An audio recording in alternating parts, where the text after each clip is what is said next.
반갑습니다.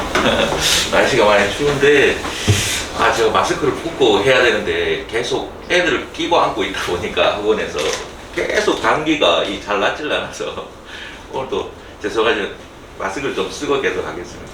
네. 오늘 할 게 수학 공부 설명인데, 제가 계속 애들을 가리키면서 항상 좀 딜레마가 많거든요. 부모님도 수학을 좀 잘했으면 좋겠는데 이런 생각 많으시잖아요. 근데 제가 이렇게 맨 처음에는 고등부만 계속 했었거든요. 아까 김동 선생님이 말씀하셨듯이 제가 여기 있다가 이제 저쪽 제 학원을 차리면서 이제 중부 쪽으로 가다 보니까 거기하고 여기하고 이제 또 분위기가 많이 틀려요. 거기는 약간 타가소 분위기거든요.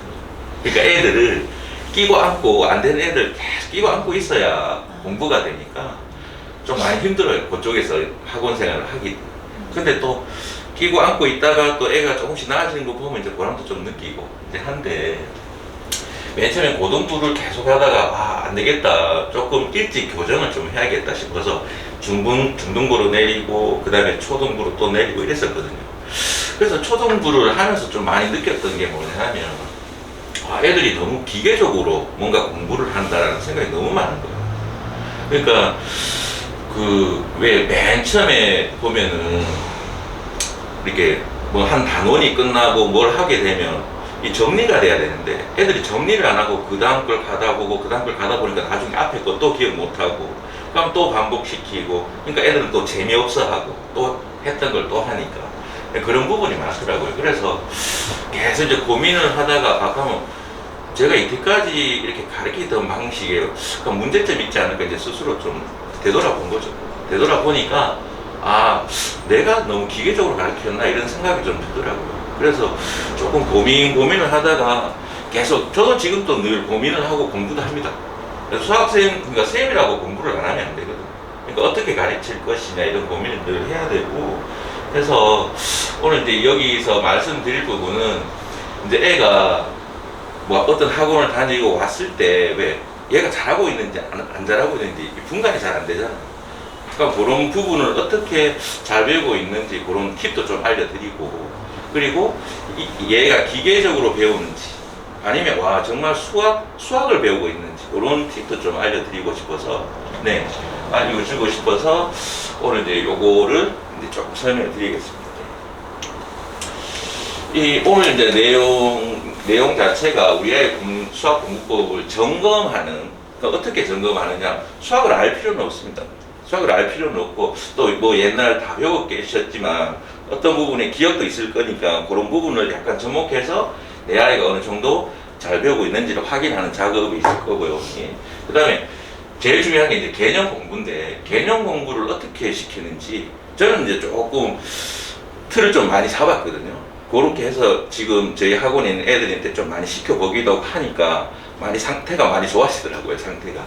그리고 마지막에는 어머니들하고 옛날로 돌아가서 옛날 이제 우리 배웠던 거에서 내가 기계적으로 배웠구나, 아니면 정말 수학을 배웠구나, 이런 거 한번 확인 좀 해보면 우리 아이한테도 가서 얘가 어떻게 하는지 확인할 수 있을 것 같아서 그냥 잠깐 예를 몇 가지 들어드리려고 합니다.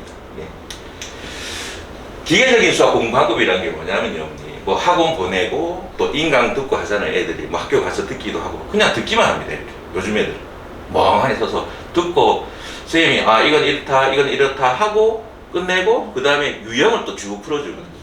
유형을 쭉 풀어주면 저렇게 푸는구나, 그러고 난 다음에 비슷한 문제를 혼자 본인이 풉니다. 그거는 수학 공부를 하는 게 아니거든요. 요렇게 하는 거 옮겨 적는 거거든요. 그거는 전혀 수학 공부가 아니에요. 왜 그러냐면 그런 비슷한 유형이 가면 아주 많은데 수학은 조금씩만 바꿔도 유형이 돼버리거든요. 그러면 한 몇천 개 되는 유형을 애가 다 기억을 할 수는 없잖아요. 그 사람이라는 게 기억을 할 수 없어서 나중에 이제 문제점이 생기죠. 중학교 때까지는 가능합니다, 이게. 그러니까 중학교 때 가서 우리 애가 만약에 수학을 100점을 받았다, 그럼 우리 애가 수학을 잘하는구나, 절대 이렇게 생각하시면 안 됩니다. 왜냐하면 고등학교 올라가면 완전 다 박살이 나거든요. 그러니까 정확하게 배웠는지, 수학을 정확하게 배웠는지 얘가 그냥 따라하기만 했는지는 고등학교 가면 바로 표시가 납니다. 보면은 전혀 응용 문제나 새로운 문제를 보면 아예 해석 자체를 못합니다. 유형만 해보는 아이. 그리고 선행 공부가 나중에 남아있잖아요. 왜 중학교 때 보면 고등학교 선행 공부 많이 시키잖아요. 그럼 저도 애들 보면 조금 달려가는 애들 보면 선행 공부를 좀 시키거든요. 그럼 예를 들어서 뭐 고등학교 상, 하 시키고 난 다음에 이제 수원을 또 들어가게 되면 상하 기억을 하나도 못해요. 그러니까 그거는 시간만 낭비한 거거든요. 그 애들한테 또 데미지만 준 거고, 또 봤던 것을 다시 보려고 하니까 귀찮고, 내가 봤던 건데 항상 요즘 상담을 하게 되면 선생님이 했었던 거예요 이라고. 그럼 실제로 테스트를 해보면 반도 못 맞춰요. 선생님이 기억이 안 나요. 뭐가 안 나요. 그게 뭐냐면 공식을 그냥 외우기만 한 거거든요. 외우면 사람의 머리는 까먹게 돼 있거든요. 근데 이거를 원리를 정확하게 하고 공식을 외우는 게 아니고 내가 하다가 공식을 만들어낼 수 있는 수학을 해야 애가 평생 갈 수 있는 거거든요. 그럼 그런 수학을 좀 해야 되지 않을까. 그래서 저도 내 어떤 단원들이 나올 때 기계적인 공부 말고 어떤 부분을 애가 좀 재미있게 할 수 있을까, 그런 걸 항상 고민을 하는 거죠. 보면은, 그러니까 먼저 문제점을 해결하는 방법은 뭐냐면, 저 같은 경우는 백지 개념 정리를 많이 시키거든요. 학원에서. 한 단원이 끝나면. 예를 들어서 저희 학원에 중에 이렇게 2차 방정식 했잖아요. 백지를 줍니다. 백지를 주고 네가 아는 2차 방정식 내서 쭉 적어라. 시험 문제 뭐 단답형이나 이런 걸 내질 않고요. 단원이 끝나면 이렇게 네 마음대로 알고 있는데 다 적어보라고 하거든요. 얘는 상당히 잘 적은 거예요. 그러니까 자기 머릿속에 이 단원이 확실히 정리가 되어 있는 거죠. 그러니까 시험을 예전에는 저도 그냥 객관식 문제만 이렇게 하고 뭐 서술형이 요즘 늘고 있기 때문에 풀이 과정 좀 써봐라 했는데, 고등학생들이 올라가서 제일 힘들어하는 것이 서술형 문제거든요. 거기서 감점을 다 당해요. 객관식은 어떻게 하다가 끼워 맞추더라도 맞출 수도 있거든요. 근데 서술형에 이번 중간고사 때도 저희 학원 애들이 서술형에서 감점을 많이 당했어요. 그래서 제가 이제 최근에 들어서 다시 이 방법을 애들한테 많이 또 쓰고 있거든요. 그러니까 이 방법을 써야 되는 이유가 뭐냐면, 한 단원이 끝난 후에 선생님이 시험을 치겠지? 그러면 수업을 들을 때 이렇게 보면서 머릿속으로 인지를 하니까 정리를 자꾸 하려고 하거든요. 이 단원에 뭐가 있었고 이런 걸 정리를 자꾸 하더라고요. 그러니까 처음에는 백지를 줬더니 몇 점 못 줬더라고요. 근데 이제 갈수록 조금씩 이제 적는 게 정리가 본인이 된다는 거죠. 저런 시험을 계속 쳐보는 게 좋지 않을까 저는 계속 생각을 하고요. 안 그래도 그 김동수 선생님께서 왜 또 나중에 말씀하시겠지만 시험을 설명으로 해보면 안 좋을까 이런 말씀을 또 하시더라고요. 나와서. 왜냐면 나와서 이렇게 설명을 한다라는 것은 자기 머릿속에 정리가 안 되면 아예 설명이 안 되거든요. 근데 어떤 이제 시험 기간 애들 보고 저는 이제 약간 다단계로 수업을 하거든요. 다단계라는 게 뭐냐면 애들 일일이 하나 다 설명할 수가 없잖아요. 똑같은 문제를. 그러니까 한 아이에게 이걸 설명해주면 네가 이제 쟤한테 설명해봐 이러거든요. 그럼 쟤 둘이서 이제 또 설명하겠죠. 그러니까 다단계가 되는 거죠. 그게 나와서 처음에는 계속 나와서 이렇게 설명을 시켜봤더니 시간도 너무 부족하고, 그래서 어떻게든 애들이 설명하는 방법을 강구하다 보니까 이제 다단계 수업으로 약간 된 거죠. 그 효과는 상당히 좀 좋습니다. 그게 왜 애들끼리도 서로 친숙해지고 또 설명해 주려고 하고, 그러면 또 공동체 의식도 생기고 리더십도 좀 생기고, 나중에 이제 고등학교 가서 그런 게 필요하거든요. 생기고 적을 때. 그러니까 애초부터 그런 거를 생활화 시키면 좋지 않을까 싶어서, 그래서 지금 하고 있는 게 이 티칭 스터디 방법입니다. 애들한테 약간 뭐 속된 말로 다단계죠. 제가 하기 싫어서 그런 게 아니고 예, 너도 한번 해봐. 왜냐하면 애들이 의외로 설명하는 걸 좋아합니다. 왜? 자기가 아는 걸 뽐내고 싶다라는 생각이 좀 많거든요. 모르면 쭈뼛쭈뼛한데 나 완전히 알았어. 그러면 이리 와봐. 지 친구한테 내가 설명해 줄게. 쭉 하더라고요. 그러면서 좀 성취감도 좀 느끼는 것 같기도 하고. 그리고 마지막에는 이제 단원 매짐에 무조건 수시 테스트를 해야 됩니다. 제 같은 경우는 거의 1일 테스트를 매일 하거든요. 그 1일 테스트를 매일 하는 이유가 뭐냐면, 얘가 일주일 동안 계속 테스트를 해보면 안 되는 부분이 표시가 딱 나더라고요. 그럼 이제 그거를 딱 모아갖고 이제 금요일 같은데 종합 테스트를 하거든요. 저희 학원 같은 경우는. 그래서 종합 테스트를 해서 네가 안 되는 부분은 이제 집중적으로 그 부분을 해결을 하는 거죠. 이런 식으로 하는 게 애들한테 좀 좋지 않을까 제 나름대로 좀 고민을 해서 저희 학원인데 약간 실험을 계속 하고 있는 거죠. 이렇게도 실험해보고 저렇게도 실험해보고 가장 애들이 좋은 방법이 뭘까 고민을 늘 하게 됩니다. 그 다음에 개념 접근이 다양한 예시인데요.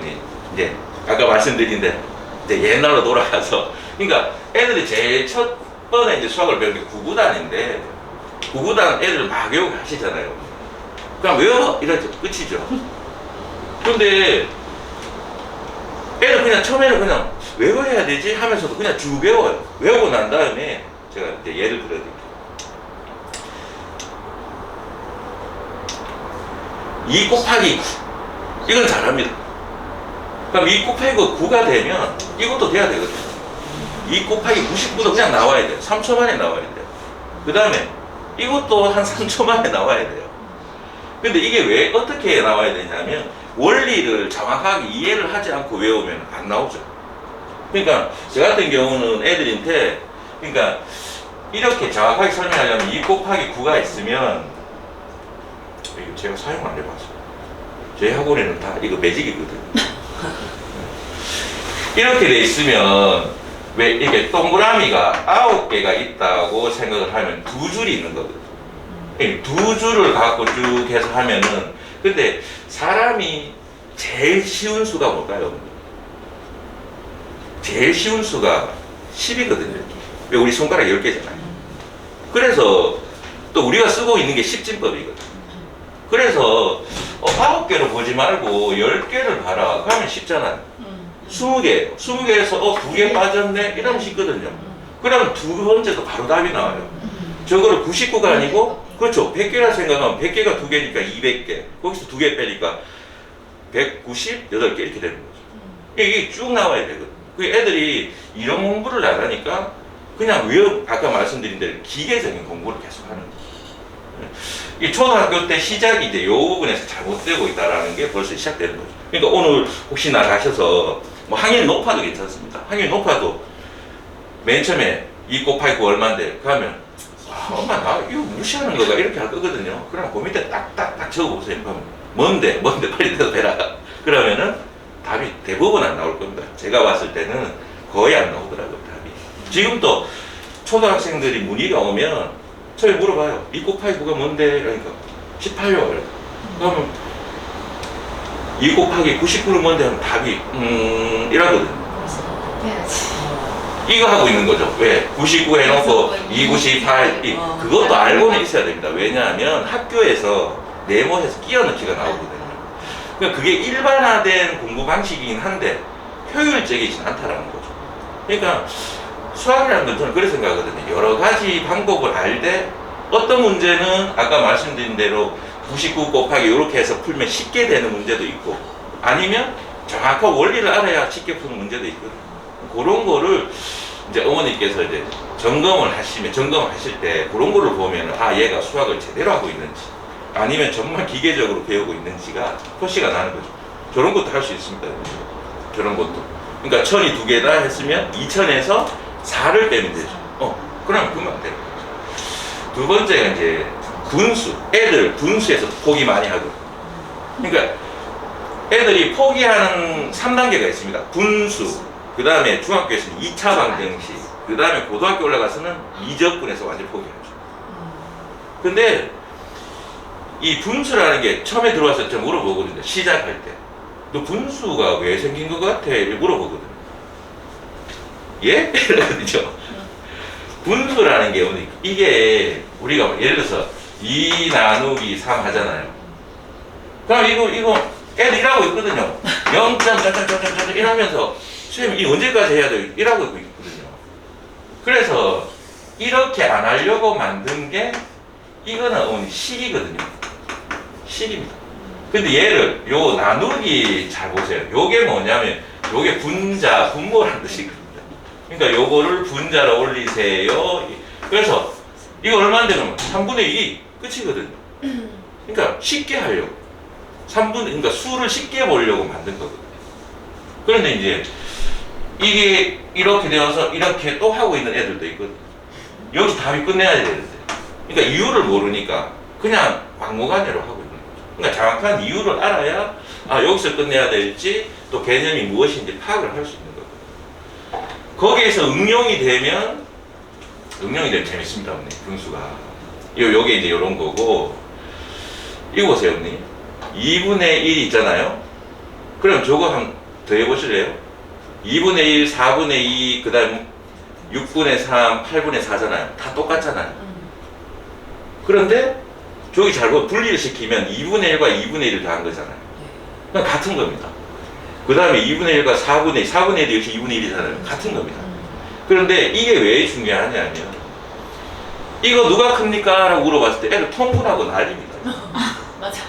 진짜 통분하고 난립니다. 이것도 한 3초면 끝나야 되거든요. 방금 위의 방법으로 하자면 230하고 40이니까 230, 그 옆에 있는 거를 이거를 15, 그 다음에 40하고 15 해버리면 얘하고 똑같은 비율이 있어야 같은 건데 얘가 훨씬 크잖아요. 그러니까 바로 얘가 큰 거예요. 그러니까 이런 개념이 정확하게 모르면 무조건 통분이죠. 그게 기계적인 거예요. 그러니까 그런 공부를 하고 있으면 애들 점점 애들은 저는 머리가 나쁘지 않다고 생각하거든요. 근데 공부 방식이 기계적이 돼버리면 눈이 이렇게 좁아져요. 그래서 다른 생각을 아예 못하는 거죠. 예. 그래서 그런 부분이 좀 많이 안타깝기도 하죠. 그래서 항상 이제 애들 어떤 단원이 들어갈 때 고민을 좀 많이 해야 돼서 선생님이 오히려 더 많이 공부를 하고 고민을 더 많이 해요. 애들은 무조건 해주면 쫙 빨아들이거든요. 거기서 정확한 개념을 알려주고 이런 거를 언제든지 어떻게 응용할 수 있다라는 얘기를 네가 머릿속으로 생각을 해봐라 했을 때 이런 걸 안 가르쳐주면 그냥 계속 통분입니다. 끝까지. 중학생도 통분, 고등학생도 통분. 그놈의 통분이 뭔지 하여튼 계속 통분만 합니다. 애들이. 분수만 나옵니다. 그러니까 요런 식으로 이제 해서 바로 크기를 할 수 있는 거죠. 이런 거 보통 보기로 한 문제를 내지 않거든요. 기역, 이역, 디귿 이렇게 내거든요. 그거 풀다가 끝납니다. 한 30분 합니다. 그걸로. 예. 그래서 나머지 시간이 예. 그러니까 애들이 선생님 시간이 없었어요. 그러니까 시간 없게 푸니까 시간이 없는 거고. 그러니까 그게 모르는 상태에서 그냥 계속 학원 선생님이 이렇게 하라고 했어. 그럼 나는 이렇게 할게. 이거밖에 안 하는 거고. 그런 공부는 하면 안 되거든요. 네. 항상 이런 거는 조심해야 돼요. 그러니까 부모님들도 어머님들도 집에 가셔서 애들 왜 풀이 과정 쓰는 거 있잖아요. 그런 것만 딱 봐도 얘가 잘하고 있는지 못하고 있는지 바로 표시가 나요.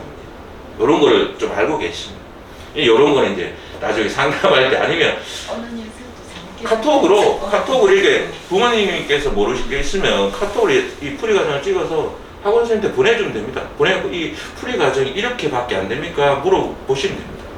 그걸 알려고 하실 필요는 없고 다른 것도 해야 될 게 많은데 수학하고 하고 계시면 안 되잖아요. 선생님 싫어할까봐 못 보내겠어요. 아닙니다, 어머니. 그건 잘못된 생각입니다. 그런 거 전혀 없어요. 아니, 보내셔야 됩니다. 그리고 선생님들은 그런 걸 좋아해야 됩니다, 당연히. 아니, 저는 김동수 선생님도 마찬가지고 부모님들이 뭐 질문하잖아요. 좋아요. 왜냐하면 그래야 왜냐하면 애들은 학원에서 생활하는 거와 학교에서 생활하는 거와 집에서 생활하는 게 다 틀리거든요. 그래, 어느 날 집에서 학원에 가면 별로 말이 없어요. 조용하게 공부하거든요. 근데 집에 가서 수다쟁이라는 거예요. 그럼 학원에 와서 좀 더 풀어줘야겠다.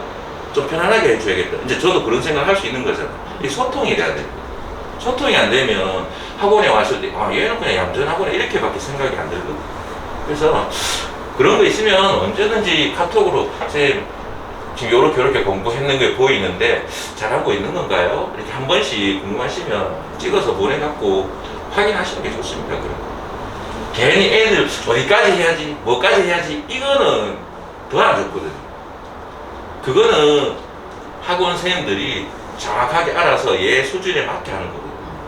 근데 가끔 막 달리는 학원이 좀 있습니다. 진도를. 제가 제일 싫어하는 학원이거든요.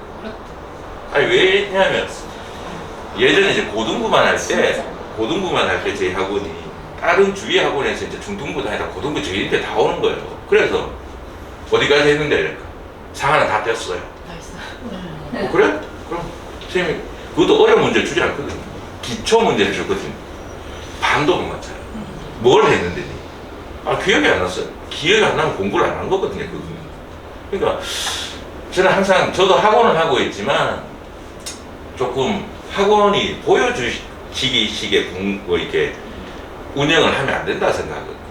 그래서 부모님 중에는 지금 우리 애 좀 더 빨리 떼주시면 안 됩니까? 그러면 그러면 그러죠. 부모님 그러면 그런 학원을 보내십시오. 저는 애들이 맞게 정확하게 공부를 해야 되기 때문에 여기서 진도를 더 나가는 거는 얘한테 효과가 하나도 없습니다라고 말씀드리고, 부모님의 욕심이 그 정도시면 그런 학원을 보내라고 하죠. 왜냐하면 괜히 제가 이렇게 쭉 데리고 있다가 진도를 쫙 빼버리면 그럼 나중에 진도를 뺐는데 왜 성적이 안 나옵니까? 이러시거든요. 그럼 제가 그러려고 한 게 아닌데 부모님 욕심이 그래서 예전에 그래 봤더만 전부 제한테 화살을 돌리시더라고요. 그래서 그 다음부터는 방침을 아직 바꿨죠. 그런 부분을 원하시면 그런 학원을 찾아가십시오. 그래서 학원은 많으니까 선택제로. 역시 2차 방향이지. 그쵸? 기억나시죠? 이제 졸업한 지 얼마 안 되셨으니까. 그러니까 이런 거 하면 어머니 여기 막 집어넣으려고 하잖아요. 지금은 숫자가 인수분해가 되는 게 어느 정도 보이니까 저기 안 넣을 건데 저기 근해 공식 막 집어넣으려고 하거든요. 이 근해 공식도 솔직히 저는 마음에 안 들거든요. 그래서 제 나름대로 보십시오. 이거 찾으려면 1 곱하기 28, 2 곱하기 64 이렇게 숫자를 쫙 찾아야 돼요. 찾아갖고 저 중간에 마이너스 8 되는 거 찾아야 되거든요. 저러면서 또 시간 보내거든요. 그리고 잘못 찾으면 또 틀려버려요.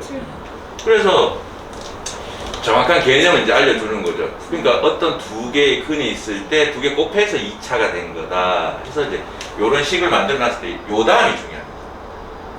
근과 계수의 관계라고 기억나실 겁니다. 여기서 요 다음이 딱 했을 때 2로 나눠버리면 알파와 베타 2로 나누면 평균이잖아요. 왜 우리 학교 10과목 배우면 10으로 나눠서 평균 내잖아요. 그러니까 평균 개념으로 들어가면 문제를 아주 쉽게 풀 수 있거든요. 예.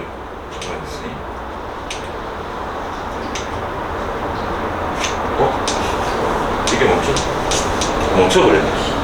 거의 끝났으니까 그냥 제가 여기 설명해 드릴게요. 그러니까 예를 들어서 맨날 고민해야 됩니다. 선생들은 가만히 있으면 안 되거든요. 이렇게 해서 보면은 아까 얘기했듯이 알파 더하기 베타가 2 해서 이게 8, 2로 나눠서 4가 되잖아요. 중간 지점이 4인 거예요. 중간 지점. 그러면 4에서 더하기 빼기 똑같이 간 거거든요. 그러면 4 더하기 t, 4 빼기 t 이렇게 해서 얘 둘이 곱한 게 얘가 나오는 거거든요. 그러면 얘들 곱해버리면 16 마이너스 t 제곱해서 마이너스 128 하면 t 제곱은 100 이게 얼마죠? 144 이래 되죠? 그럼 t 제곱은 t는 불마 12 바로 나오거든요. 그러면 우리가 아까 4에서 더하기 12, 4에서 빼기 12 이렇게 하면 아주 간단하게 나오거든요, 사실은. 왜냐하면 지금은 보이잖아요. 근데 인수분해가 안 되는 것도 있거든요. 인수분해가 안 된다는 게 뭔데요? 이를 물어보면 애들은 숫자를 못 찾겠어 이러거든요. 인수분해가 안 된다는 게 그러니까 정수 유리수 범위에서 인수분해가 안 되는 거예요. 아까 왜 루트 막 나왔었잖아요.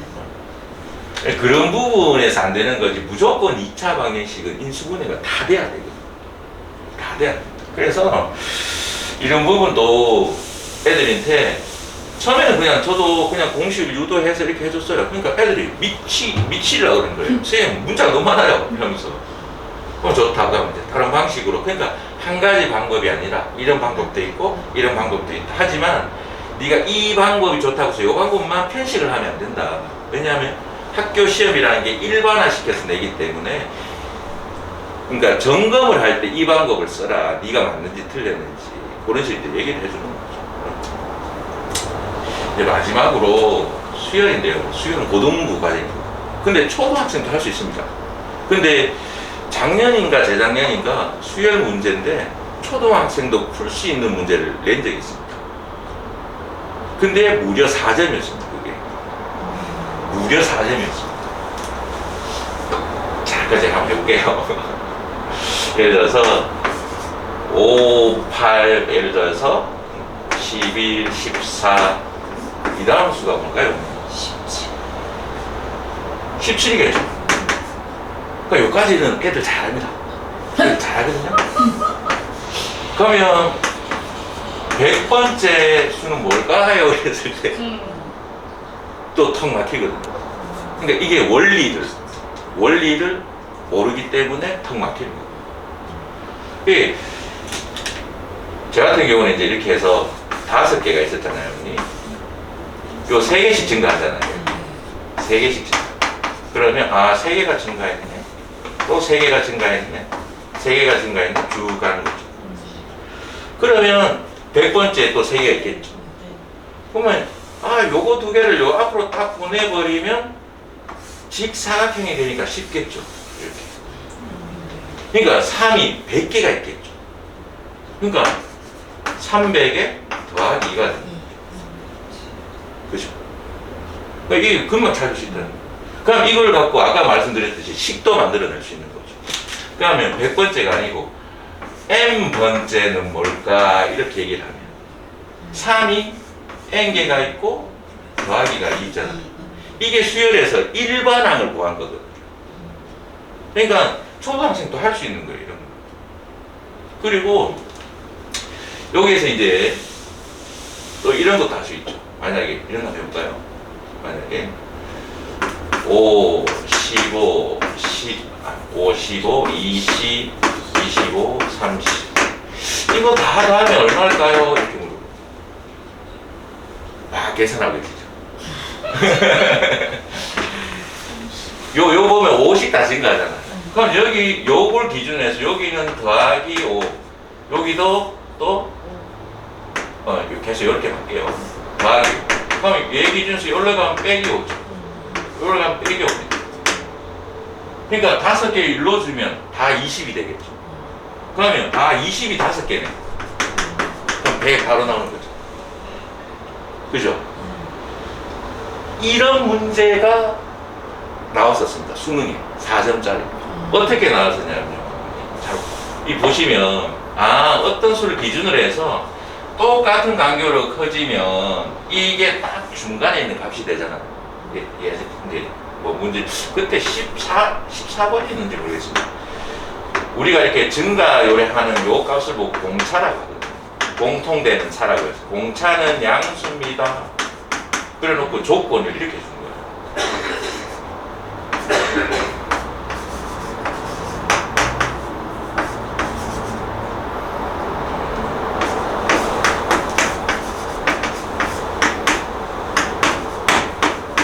이렇게 줬을 때 A는 얼마입니까? 이렇게 줬고 머리 아프죠? 머리 아프죠? 근데 우리 생각해보세요. 6하고 8항이잖아요. 그러면 얘가 만약 6항이고 8항이면 그럼 얘 2배 하면 얘도 더 안 가고 같잖아요. 그러니까 요게 그러면 중앙에 있는 7이 2배 된 건 이래 된 거잖아요. 그럼 얘가 0인 거죠. 그럼 A 7이 0인 겁니다. 그리고 그럼 얘가 0이잖아요. 그럼 A 여기 양수라 했으니까 얘는 5인 거죠. 그럼 이제 뭐 어떤 맨 처음에 값을 하나 주거든요. 그럼 여기서 5씩 빼가면 바로 답이 나와요. 그냥 거의 한 3초 만에 답이 나와요. 그러니까 이걸 초등학생들이 다 할 수 있다는 거예요. 그러니까 초등학교 때부터 배우는 게 얼마나 중요한지가 이런 걸 보면 알 수 있는 거죠. 그냥 기계적으로 배우면 이거 애들 어떻게 푸냐면 막 이래 풀거든요. O, D 막 이래 막 적고 얘는 뭐 A 플러스 7D 막 적고 난립니다. 그러니까 시간 다 뺏어 먹고 왜냐하면 수능이나 모의고사는 그 시간 안배라는 게 있거든요. 그러니까 중킬러 문제, 킬러 문제 전까지 거의 빠르면 한 30분 안에 끝내야 됩니다. 30분 안에. 그래야 다른 곳에 어려운 문제 투자할 시간이 생기고. 근데 이런 곳에서 시간을 다 뺏어 먹으면 중킬러 문제 아예 읽어보지도 못해요. 그러니까 수학을 할 때 제일 조심해야 되는 경우는 합을 제가 오래 푸는 애들 있잖아요. 뭐가 문제인지 확인을 해야 됩니다.